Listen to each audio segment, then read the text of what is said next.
come on.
So basically I'm just trying to get this a little flat, so when I put a metal plate across the side it'll sit a little more flush with this instead of having to poke out around stuff.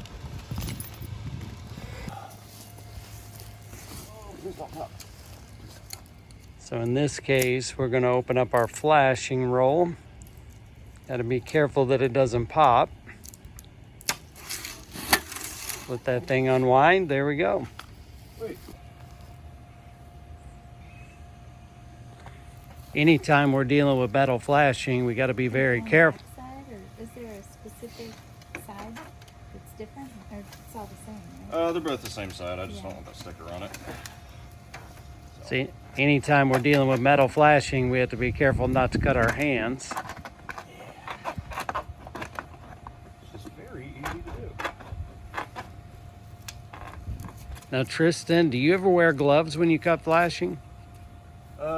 Not really. Is it because it's hard to work with when you try to wear gloves, or you just don't like them? Me personally, yeah. I like being able to kind of have hands on what I'm doing and be able to feel things and whatnot. And I can never find gloves that fit right, and then always got them like folding over the fingertips and all that. I just find them annoying. So I don't. And have you ever been cut Yeah. by flashing? Yeah. Yeah. I know the risk.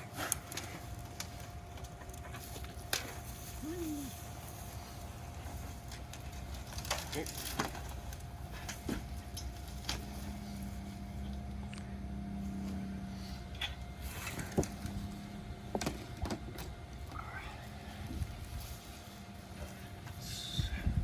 Do you need your tape measure?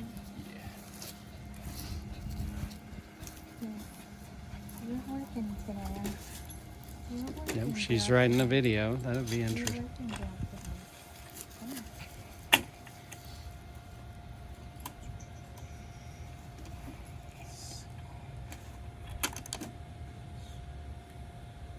And I'm guessing you're more or less kind of eyeballing the amount you want to start with. So when we get into how I cut it up to put it together, the soffit run itself was 23 inches. So I know I want a little bit extra because I'll have to put some extra bends in there and everything. So I'm cutting it at about 26 just so it gives me a little extra playroom.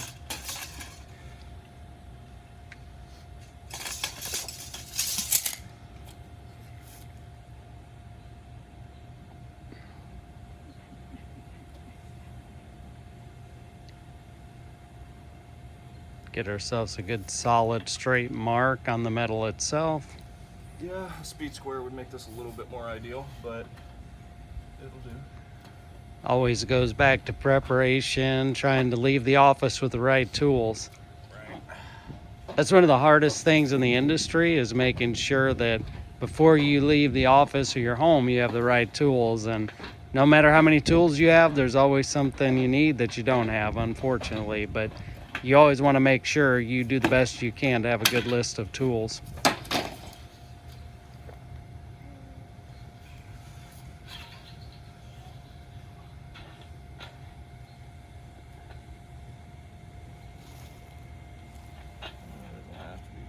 perfect, but more than likely we'll have to cut it again up there, but I'll try to get it as straight as possible. Now you're using the offset 10 snips, right? Yeah. Yeah, I started trying with the straight ones, and like I said, about avoiding cutting your hands when it's straight and you have to have your hand right in with what you're cutting. It's better to stay out of the way of that. No, it's a great safety measure. I like that.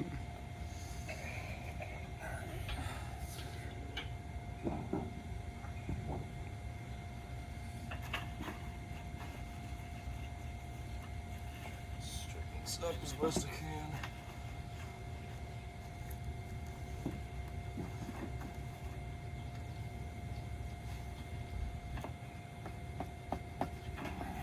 Get that metal bender.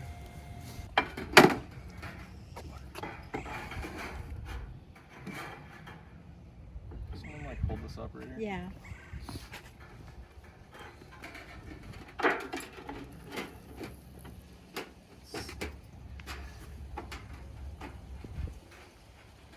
It'll fit in there. Should I pull it forward, back a little bit, or That's all, a little bit? that's all I'm trying to do there is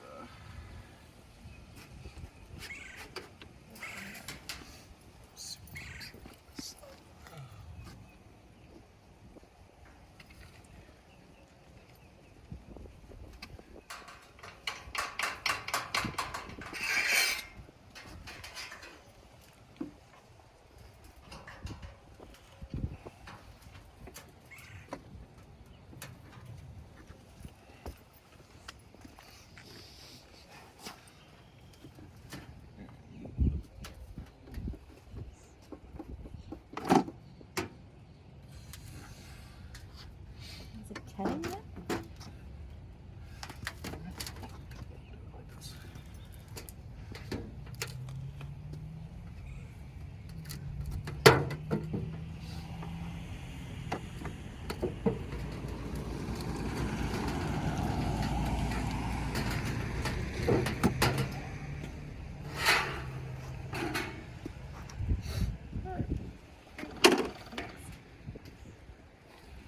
There we go. We got our first bend in the metal.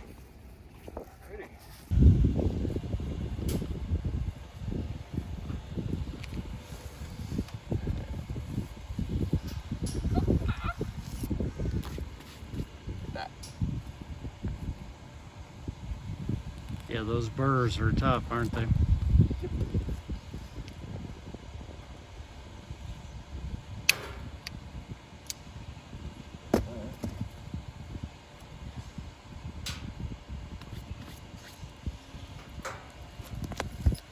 You asked if I ever cut myself? There you go. Alright.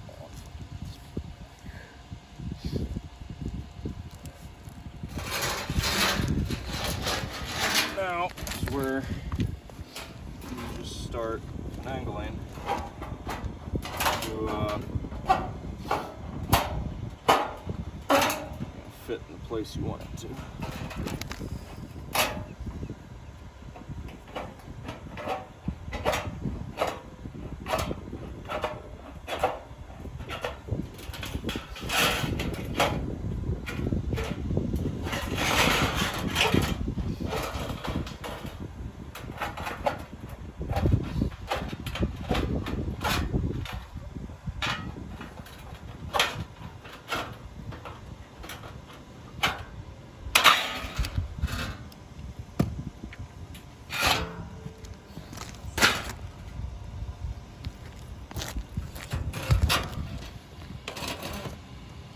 Sometimes you gotta make more than one adjustment.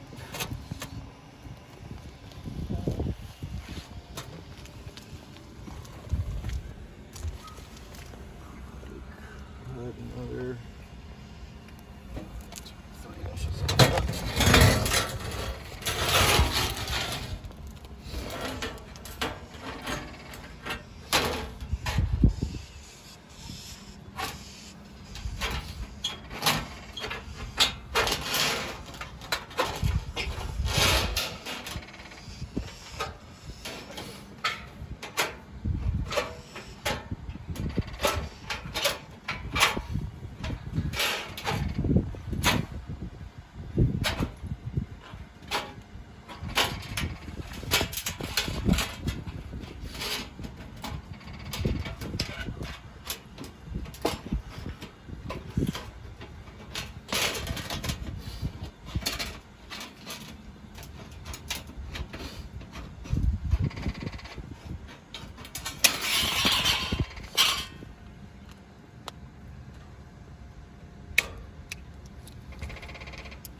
for the blooper reel.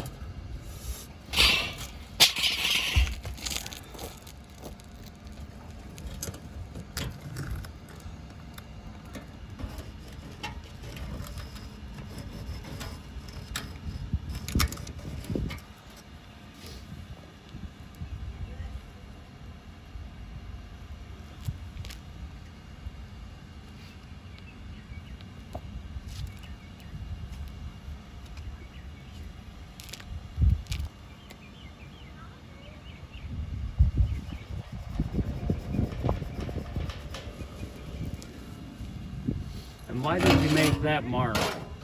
Remember I told you this is probably gonna have to be in 2 pieces? Yeah. It's because of the ridge right here. I'm gonna cut this up right here. Again, then we can attach this piece in, and then I'll make another piece that will, you know, overlap this a little bit, but will be angled down on this side so that it will fill this gap right here. Excellent. Well, you don't always have to do that, but since we got a ridge here,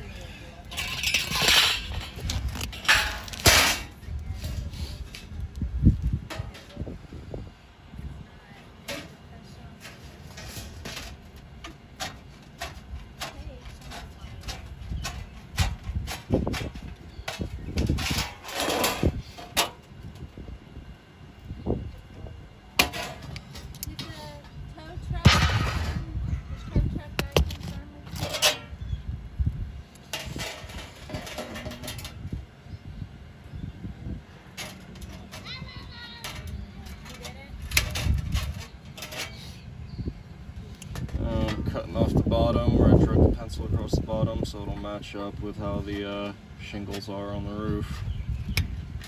Sit a little bit more flush with the slope and everything.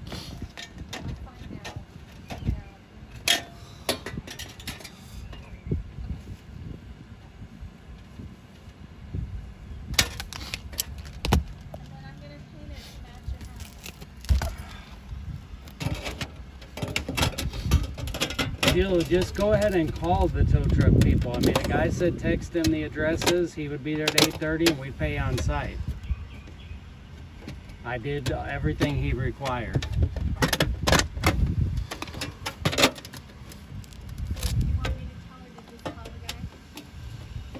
Why don't you call the guy and just handle it?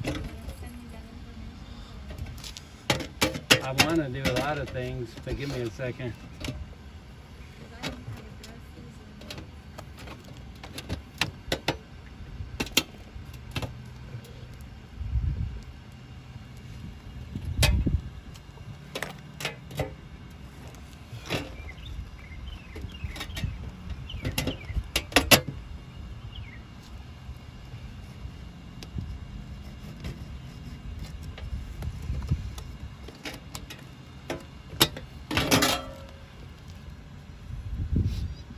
Perfect on the roof. Generally, rule of thumb for me is if you can't fit the pencil underneath it, then they're not going to get in there. Excellent. Because you gap over here, that's fine. Got it. Because you can't get a perfect cut. I mean, it's almost impossible, but Unless we're trying to spend all day doing it and yeah, got tools for angles and more advanced stuff, then maybe. But it's defeating your purpose. to for what spend we're all- doing, it's not really necessary.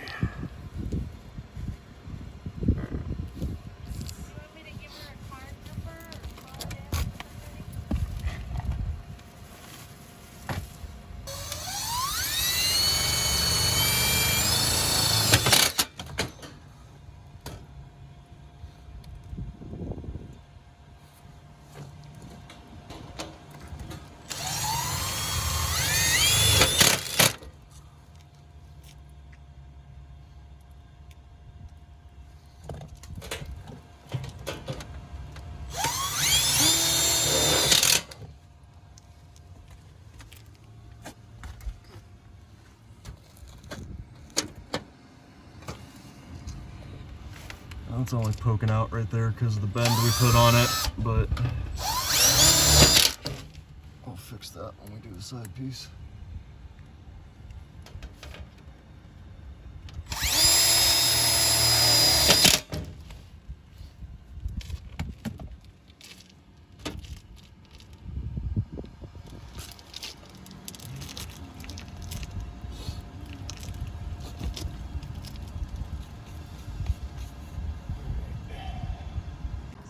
All right, now you were telling me because we got a hip coming down off the roof here. What did you just say, Tristan? So you don't always have to do this in 2 pieces. You can rather cut one big piece and then try to figure out these angles. I personally just find that makes it harder. But so you can overlap it to do the same thing.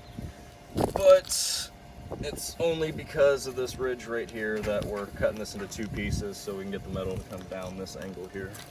Excellent. But if you don't have a ridge right there and it's a Just a standard normal flat roof section, joint, normal, yeah. then you can typically do this in 1 piece just like that to run it all the way out to the fascia, and it'll be, you know, flat the same length all the way across the bottom, and then we do the side plate. And there's always a degree of difficulty with these jobs. So when you're doing an inspection and when you're planning the work, you have to understand when you have a hip coming up like this, that made the job more difficult. It added time and labor to the job. So Tristan, we're gonna go down. We're gonna cut our next piece of metal at 11 inches.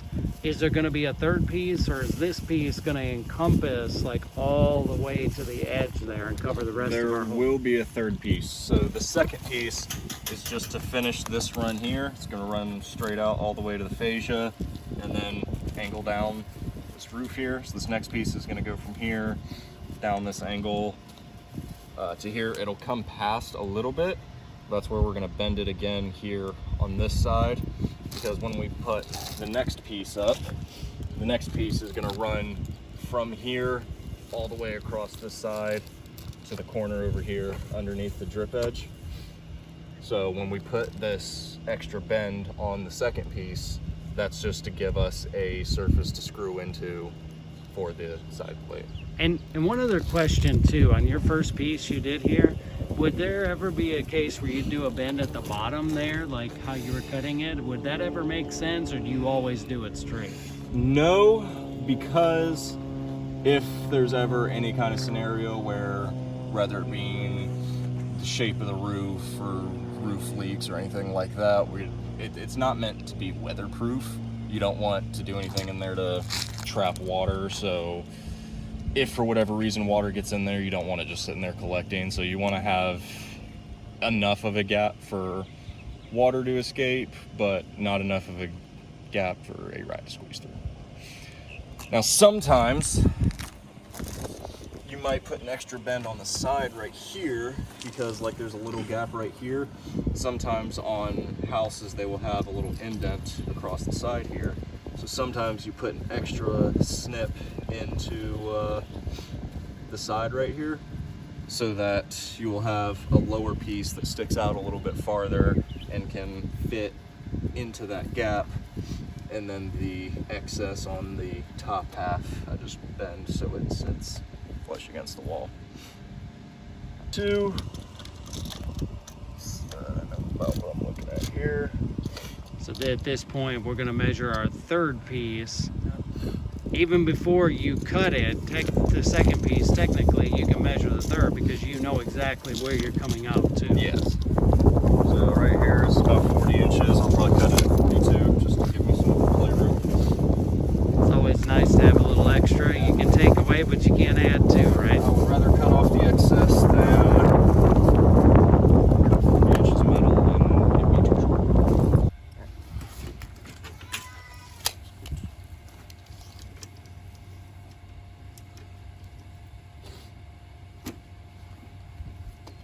And now what we're marking is the third piece, right? This is the, yes, this is the third piece. And this is at 42 inches.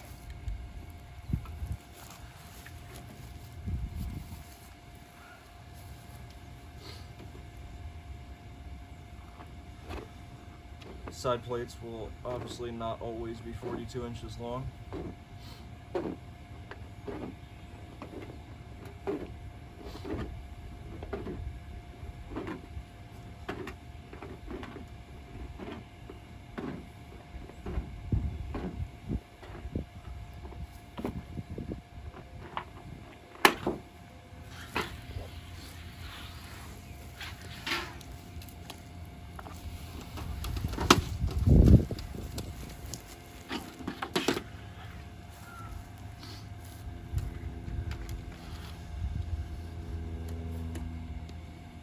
said 11, but I'm gonna cut it 12 because I like extra.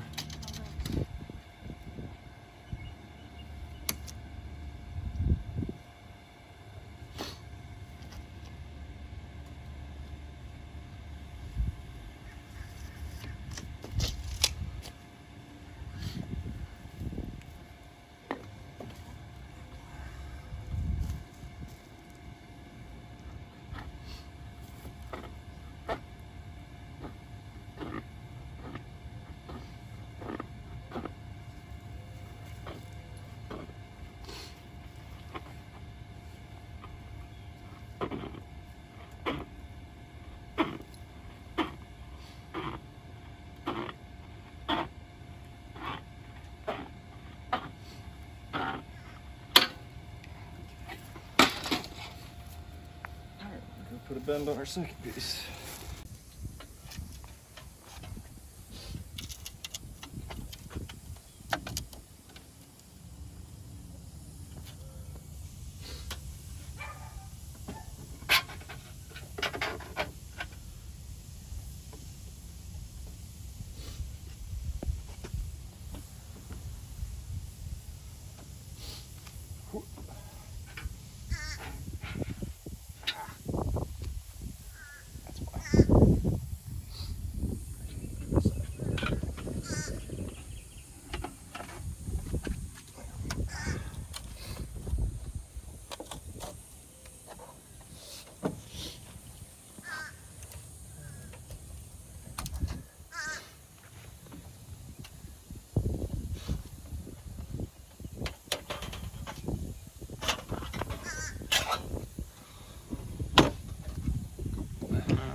Want it to get about 7.5 inches there. About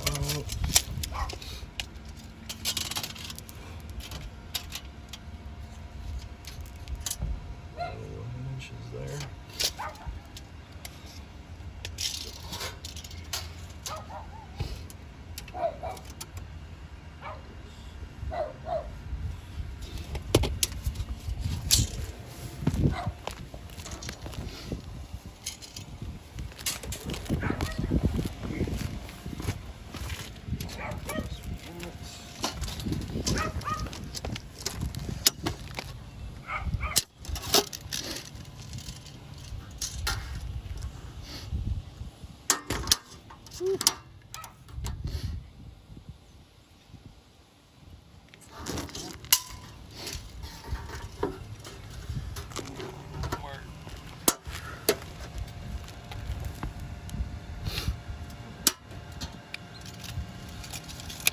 Measure one more thing before I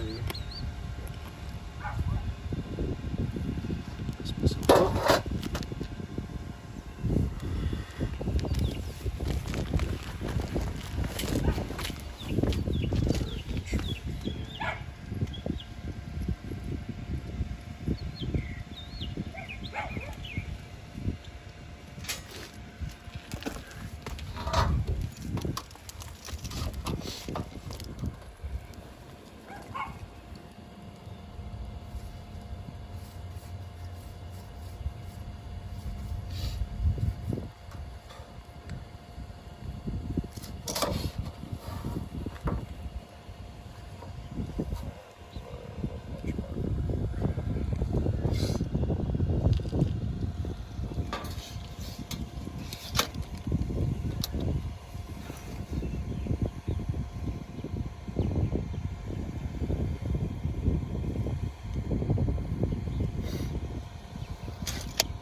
Metal sheeting is not very pencil friendly, I'm good at that.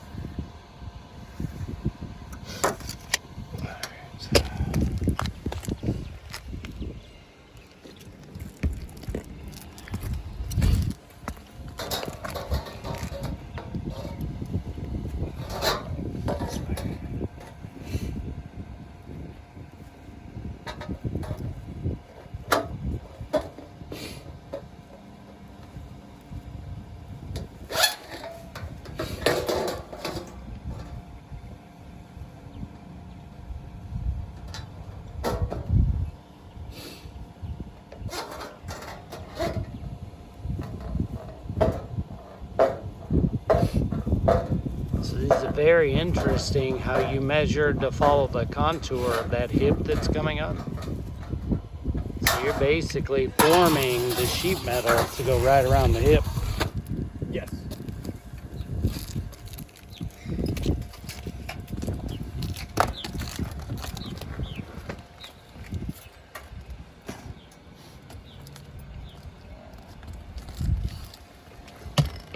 And then there's always the moment of truth.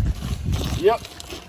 And very rarely it actually works out the first time.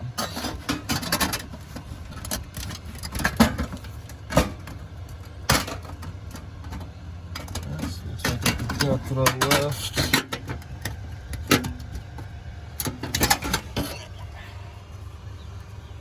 Don't get rid of this piece of here. So that's going to just get in the way.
Now this is because you're just cutting it basically right around that edge, right?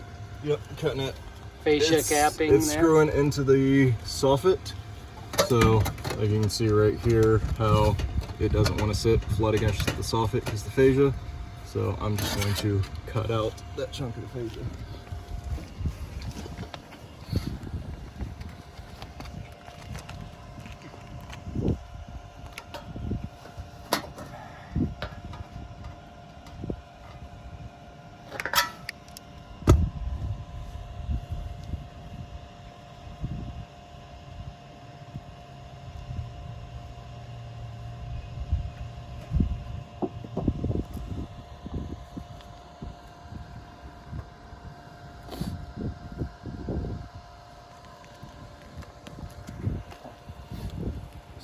Type of metal that's a little bit more friendly to that.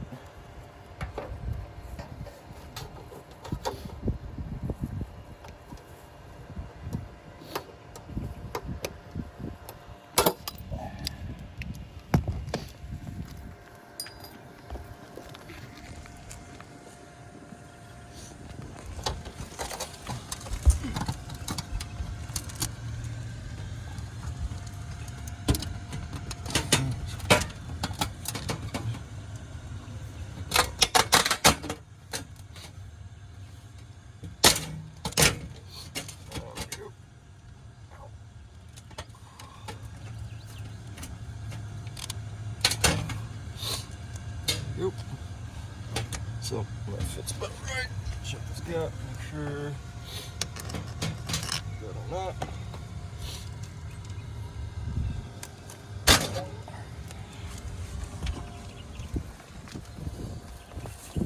Straighten up the bend a little bit so it sits a little more flush against the soffit. Straighten that out. And this is the bend that I'm talking about for when we screw the side plate down. Oh, great. That's perfect. Use the drip edge right there to make your bend. Yep. No more trips up and down the ladder. That's always good. Yep. Fold that over.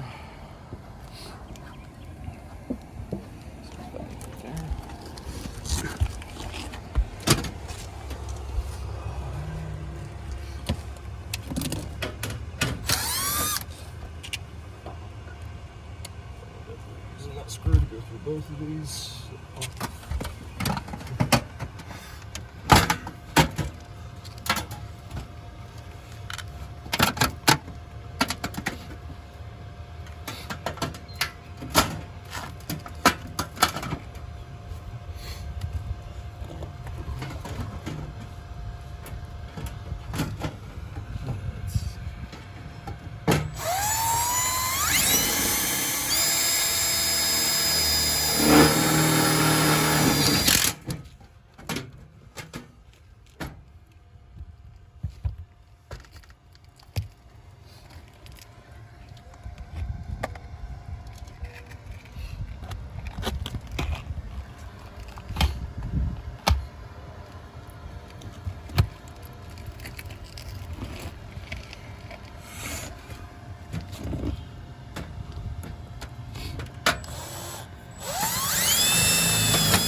Do that, sometimes you got to put pressure on the back side so that it will actually screw into the second piece.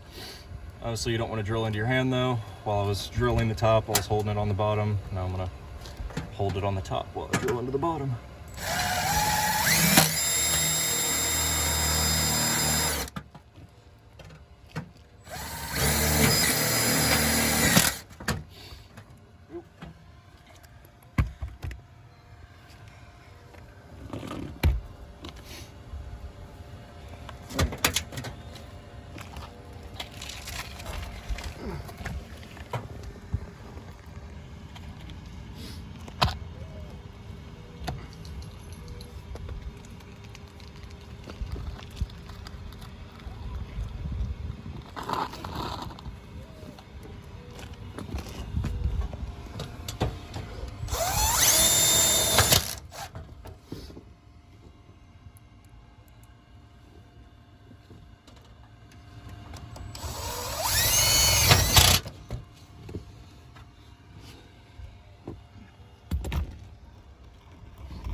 Now the side piece, in theory, is the easiest part. Sometimes there's some slight complications, but for the most part, pretty simple.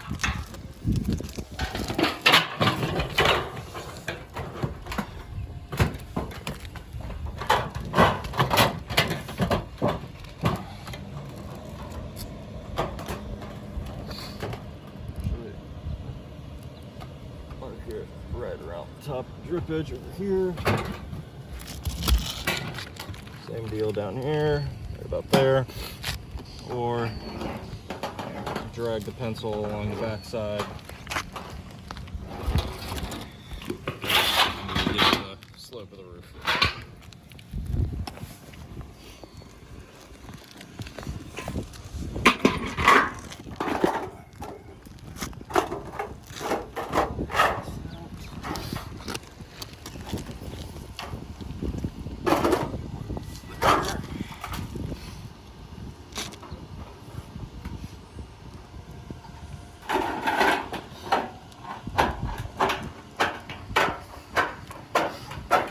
This cut does not need to be straight at all because it's underneath the drip edge, so you won't be seeing anything.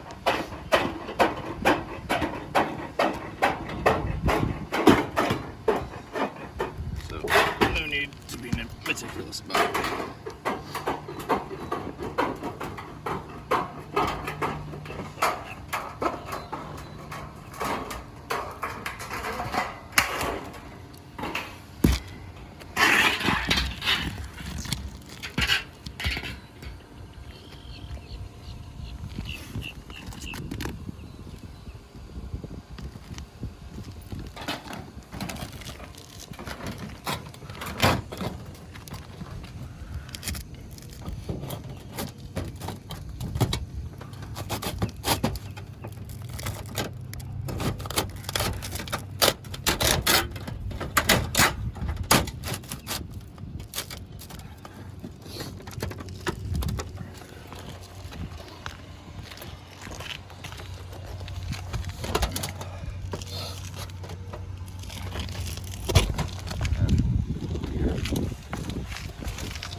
come across your edge right here.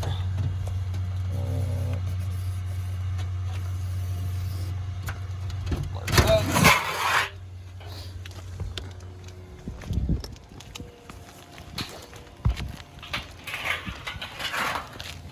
And this angle we need to have it line up with our second piece there.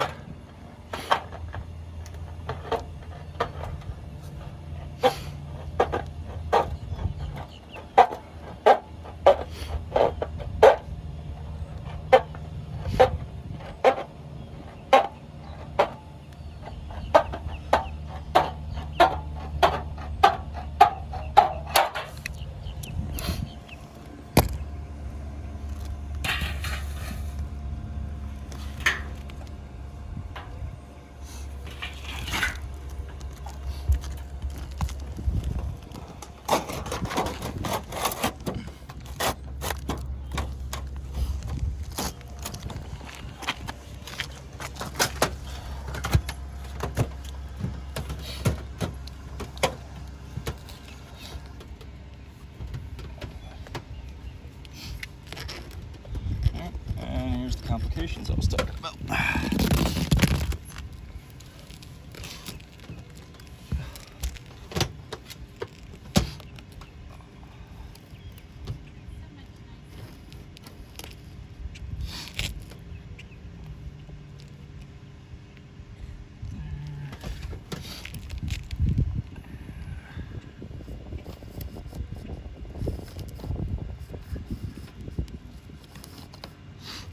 So basically, you're following the architecture of the shingles. The Yes. taller ones you're having to cut around. Yes, so it'll sit more flat. Yeah, if this was a 3-tab shingle and they were all the same elevation, it'd be a little different. Right. But with architectural, you have to cut out those ridges on the shingles. If you don't cut the metal around them, we won't pass the pencil test.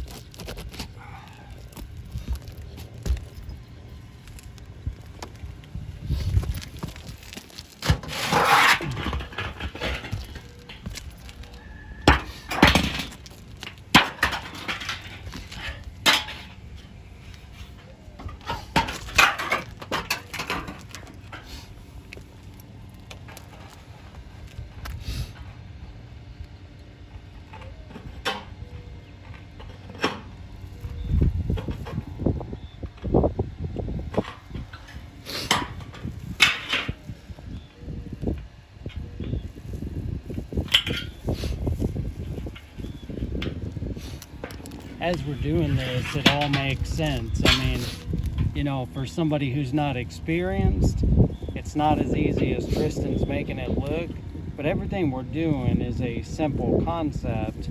It's just comes with experience and also having acumen when it comes to building, and I don't know if I would call this carpentry, but metalwork. It's all kind of the same thing.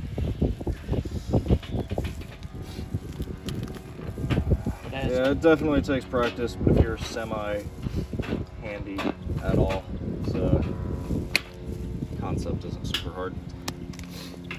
And I would tell anybody, when you're talking to customers about rodent and wildlife exclusion, you can show things like videos, you can show things like photos that actually explain to them what the work is like and how much goes into doing one of these rodent exclusions. Because Tristan, I know you would say this, I mean, a customer would never have any idea how much work this is unless you really do a good job of explaining it and almost have some type of an aid to show them, correct? Right. Because how would you explain this? You almost can't. Yeah. Closest description you could give of it is I'd basically be installing a homemade roofer's box on the roof joint. Yeah. There we go. That looks a lot better there. Wherever my pencil went. It fits in a little better there, so we're not going to have those gaps. Let's sit flush.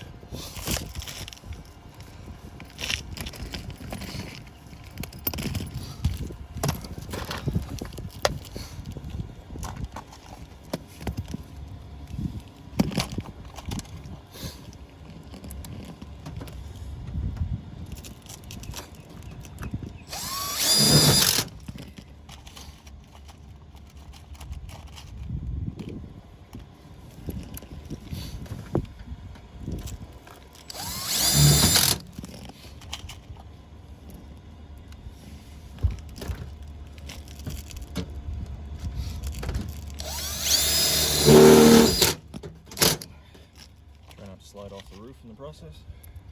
Safety is always imperative. Yeah, it'd always be great to tie yourself off, but if we're being honest, most companies don't do that. And with the pitch of this roof, one of the good things is it's not extremely steep. It's definitely a pitch we can work with. And this is where things get a little more complicated, because sometimes the screw doesn't want to go through the second sheet of metal because there's nothing supporting it under there. So then you're gonna have to angle it a little bit. Try not to cut your hands while you do this.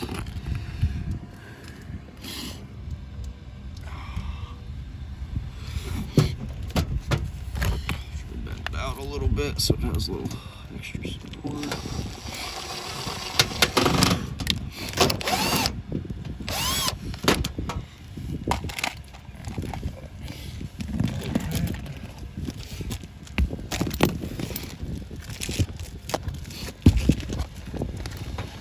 Usually having a pick or something to kind of stick under and pull and hold that back end would be ideal, but I don't have that. So.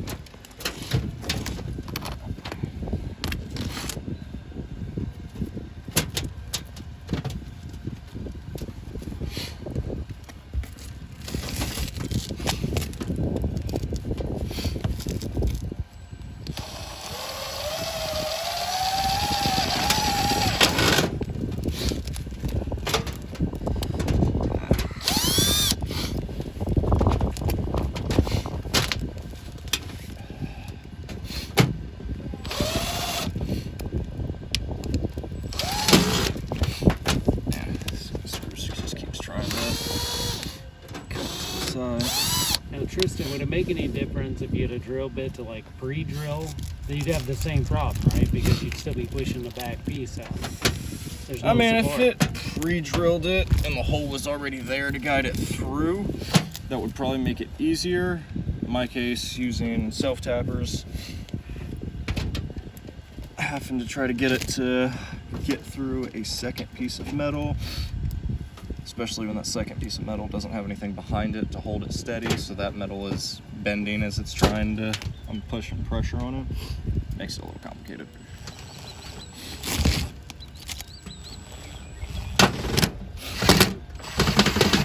This is just me thinking too. If you had like needle nose vice grips or something that could sneak through that bottom and hold them together, would that help? Like I said, they make picks that There's an actual pick, okay. have like little hooks on the end, and I used them to snake up under here to pull on it, so that I was kind of like I did right here with my hand, how I kept pressure on this backside. Yeah. I usually do that with the pick here, because now everything's closed up, and obviously you can't do that now. Yeah.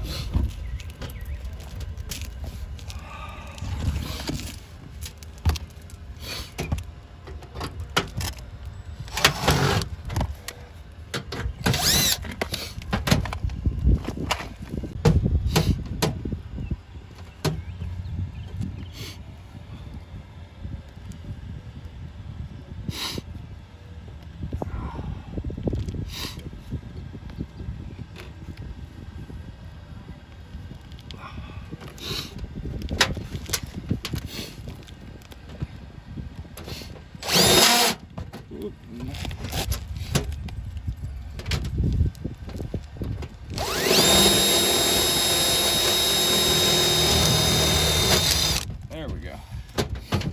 All right, there we go. So there's always going to be snags and things you run into on this, but there's always a solution as well. And Tristan was able to firm that back up enough to get the final screw in.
surface on the bottom here to play with.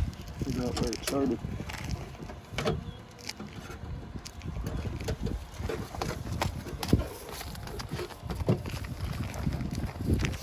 About there.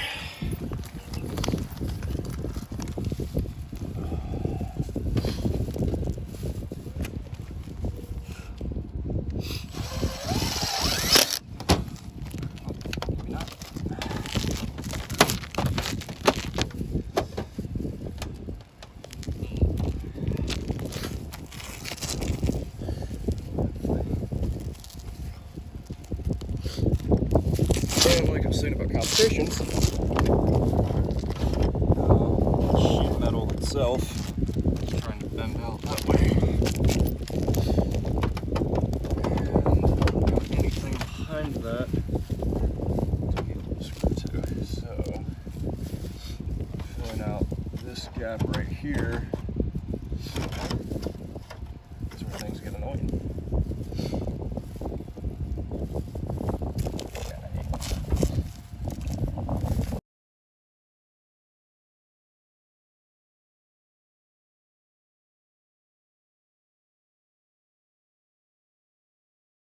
Kind of lay it across right here. Okay. Yep. Angle, yeah. I mean, I don't want to screw into the roof, so you know, I could easily stick another piece in there, screw it onto this, and then put an angle down and screw it down. But I don't want to do that. You want it to look good. Aesthetically, it looks. I mean, I think it would look fine. I don't want to put holes in the roof. Oh yeah, yeah. You don't want to go into the shingles, right? Yeah. You never want to go into the shingles because water is going to find the easiest way down, and as soon as you screw into that roof, inevitably there's going to be a leak at some point. Especially when you're in Florida like we are, and you get 65 inches of rain per year.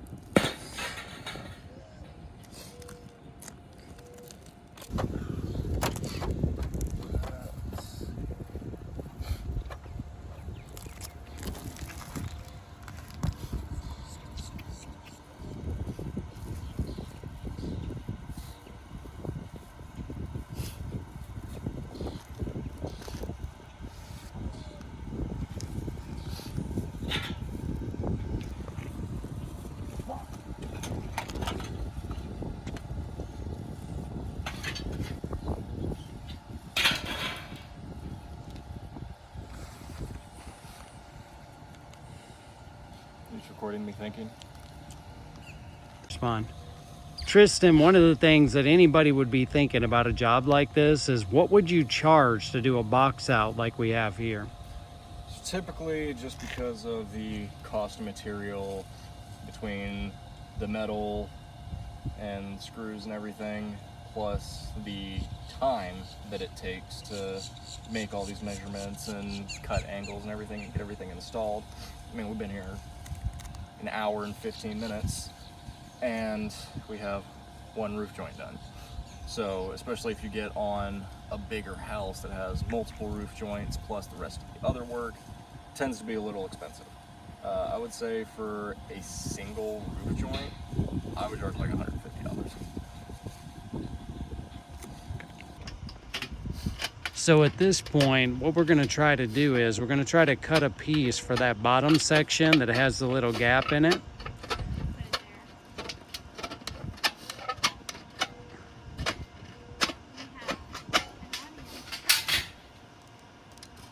And I'm looking forward to see how Tristan does this, especially like how he bends it. Because I think a lot of this job outside of the measuring and making sure that you've got everything set up is how you do your breaks, where you do them, and when you do them. I'm not gonna lie, bending a piece of metal like this is about to be fun.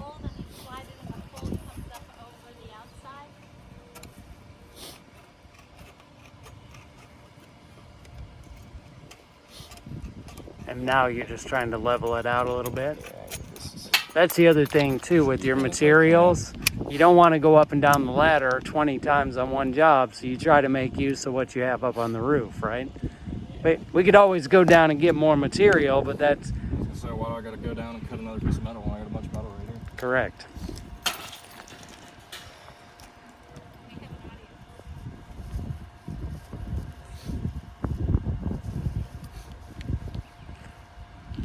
This is all there is, but it seems to spread nicely over the metal, so we shouldn't need much more. And Tristan, those little hand pliers, I can't remember what you called them, but the ones that are kind of flat, they're like too wide, like 4 or 5 inches wide, 6 inches, those would probably be really good for something like this. Yeah. I mean, even that other one I told you about, I could just slide little- this into this and, you know. That portable brake, if you will, it's pretty, how heavy is that portable brake, the one you showed me? Probably lighter than that bar of metal for that thing down there that you showed me. So Pretty light. really, you know, that handbrake on the ground could be great depending on the job, but the portable one you could take up on the roof is definitely a good idea.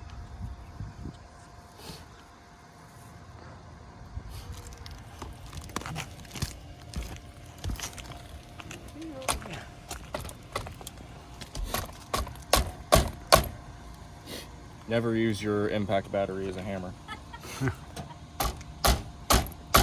And as we said, we're going to teach you what to do and what not to do.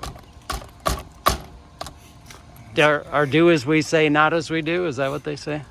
Yeah, this is my example of exactly what not to do. But you know, I think one of the things about a good craftsman is that you use what you have and you take advantage of what's around you. I mean, I think any contractor, anybody that does this type of work has to understand that. You don't always have what you want. You have what you have, and you have to make the best out of it. Right.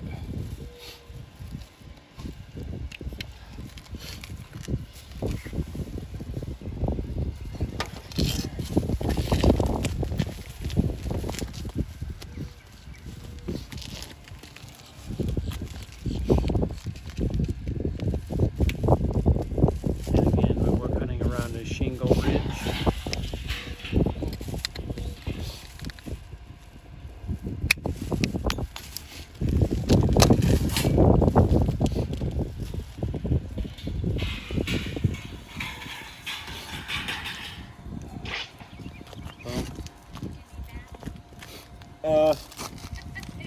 Probably not. One less piece of material we have to carry down the ladder.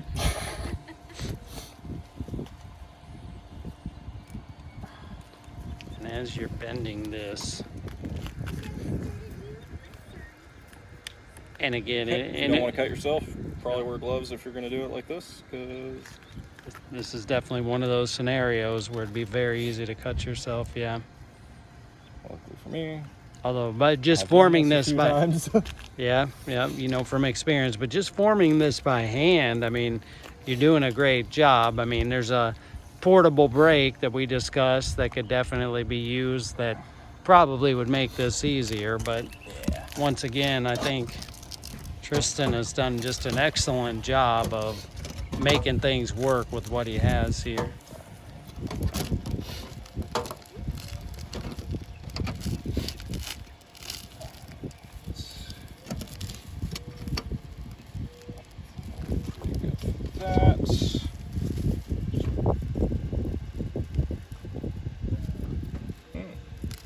Oh look, I've been impaled.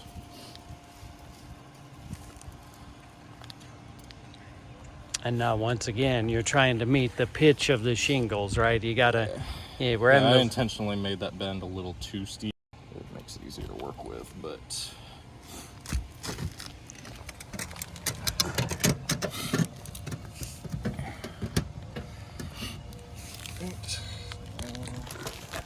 let's see if I can get some screws in that.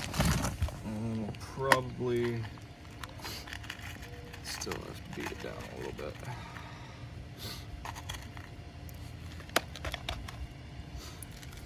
and I'm guessing without even thinking about it, the problem here is the backing, but you do have a front piece you can kind of hold, right? So that exactly. makes it a little bit easier. So I can push this bottom down. You see when I push the bottom down how it pushes out on this. Yeah. So if I can hold the bottom still, I can.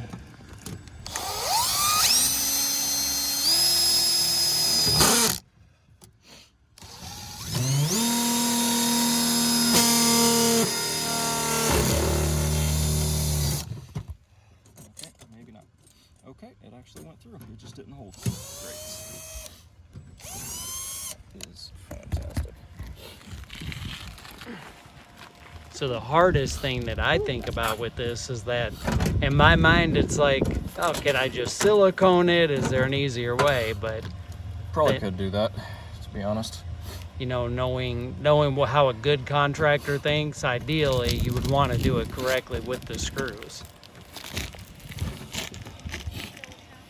Which, don't get me wrong, even the best will still have to use some caulk or solar sealer, something sometimes.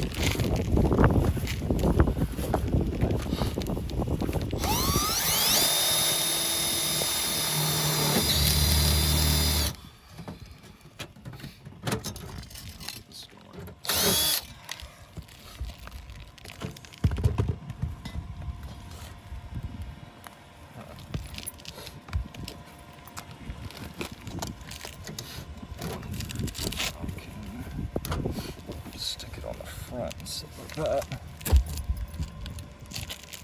Instead of trying to hold it on the back. Work a little better.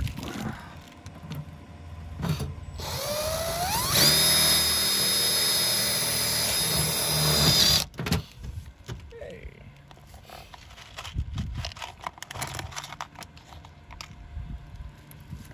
I think it's good we're showing all the obstacles here and how to overcome them.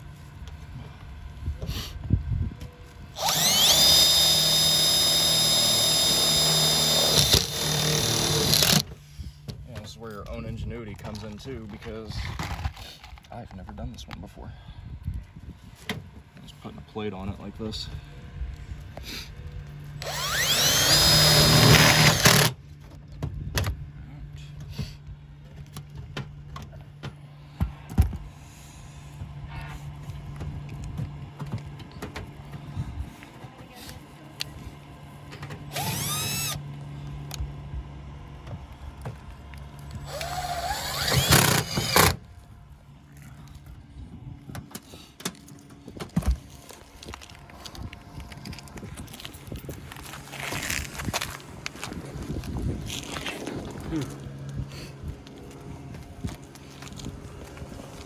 And as far as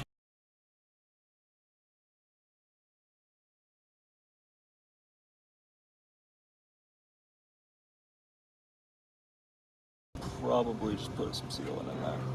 So there is a spot definitely we'd want to use some sealant right there, because there's just really no good way to do that. I mean, Tristan, we could probably cut a little piece of sheet metal and use the sealant if we wanted to. If I had a bender that would make my life a little bit easier, I could try to mold something in right there. Little portable bender, but either way, I definitely think that overall, and from where we started on this job, I mean, this is 1,000 times better. And this is really only because of this ridge right here. If we had one piece of metal that went straight across because the roof was angled the same way all the way across, then that wouldn't be a thing right there. That gap is only there because of the shingles dropping at the end of this ridge right here. Yes, very nice.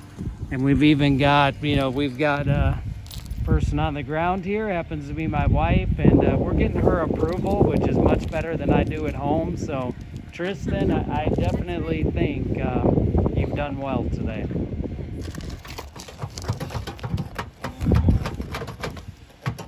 There. It's good. Now Tristan, obviously, when you're doing something like this, would you typically paint this with a brush or roller like this, or would you spray paint? Typically, spray paint. But this is what the customer has and what the customer wants used because it matches the house.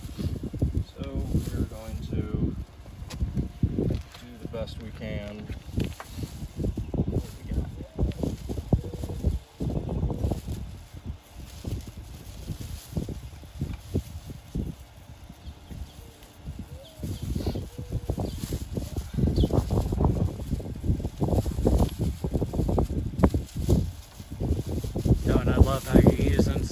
metal is kind of like a plate at the bottom to make sure you don't paint the shingles, Yeah.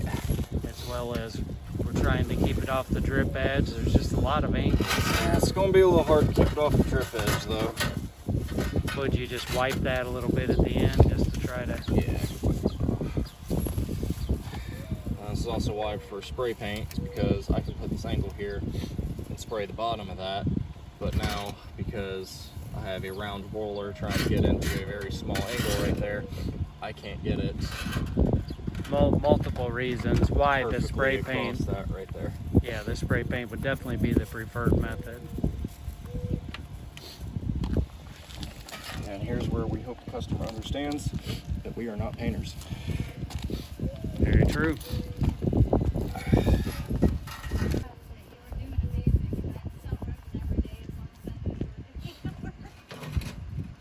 Yeah, and this is it too, and this is a good point. We've got my wife Jill kind of down below talking, so this was one of her sales on the job. You need to be able to sell with conviction that the company can perform the work. So anytime you're in sales, it's really hard to sell with conviction if you don't know somebody's going to come out and do the type of work Tristan's done here. So I'm just super impressed and just really happy at how this has come out, and really amazed, to be honest with you. Most people in the pest control industry especially could never do work this good because they've just not been properly trained. You know, I think when we're talking about this amount of work and the time involved and the fact that we're sealing up for rodents here and have to come back and do trap checks, I really think, you know, a minimum of $1,500, even though there was only a couple vent pipes on this home, a couple J vents. It's just the amount of work it takes to seal up an area like this. And let's say you do 3 trap checks in the next 30 days. I would include that in the service, but once again, that $1,500 minimum is well justified, and I think the price would kind of go up from there. Some other variables that can adjust, that would make you adjust the price to, is the type of roof it is. This is a shingle roof, so it's relatively easy. We just stick it on there and there's not really too much extra work to be done. If you're working on a tile roof, then you got to pull up the tiles because you want the flashing to go all the way down to the roof, not just sitting on top of the tiles. So you got to pull the tiles out, build the box. Because you built the box, the tiles aren't going to fit back in. So if you use something like a angle grinder with a masonry disc on it to cut the tiles to form around the box, and then some way to keep them in place, solar seal, some kind of construction adhesive, or more roofing screws to screw the tiles back down into. That's just extra work being done to make sure everything is done right. So the workload on tile roofs goes up, as well as the price, because if you have foam trimming around the top of a house, you gotta cut the foam trimming too. That makes things wow, so many variables. I mean, more complicated. If anybody doesn't already know this, when you're a professional in this industry, it's not just the licensing, the exams, it's the professionalism, it's the amount of work you have to do, it's the ingenuity, it's the safety factors. Anytime you go on a roof, you are putting yourself at risk. It's the fact that you have to be creative. I mean, technically, you're almost like a contractor in a way, in that you're going to a home and you're, in essence, doing almost like a remodeling type of project here.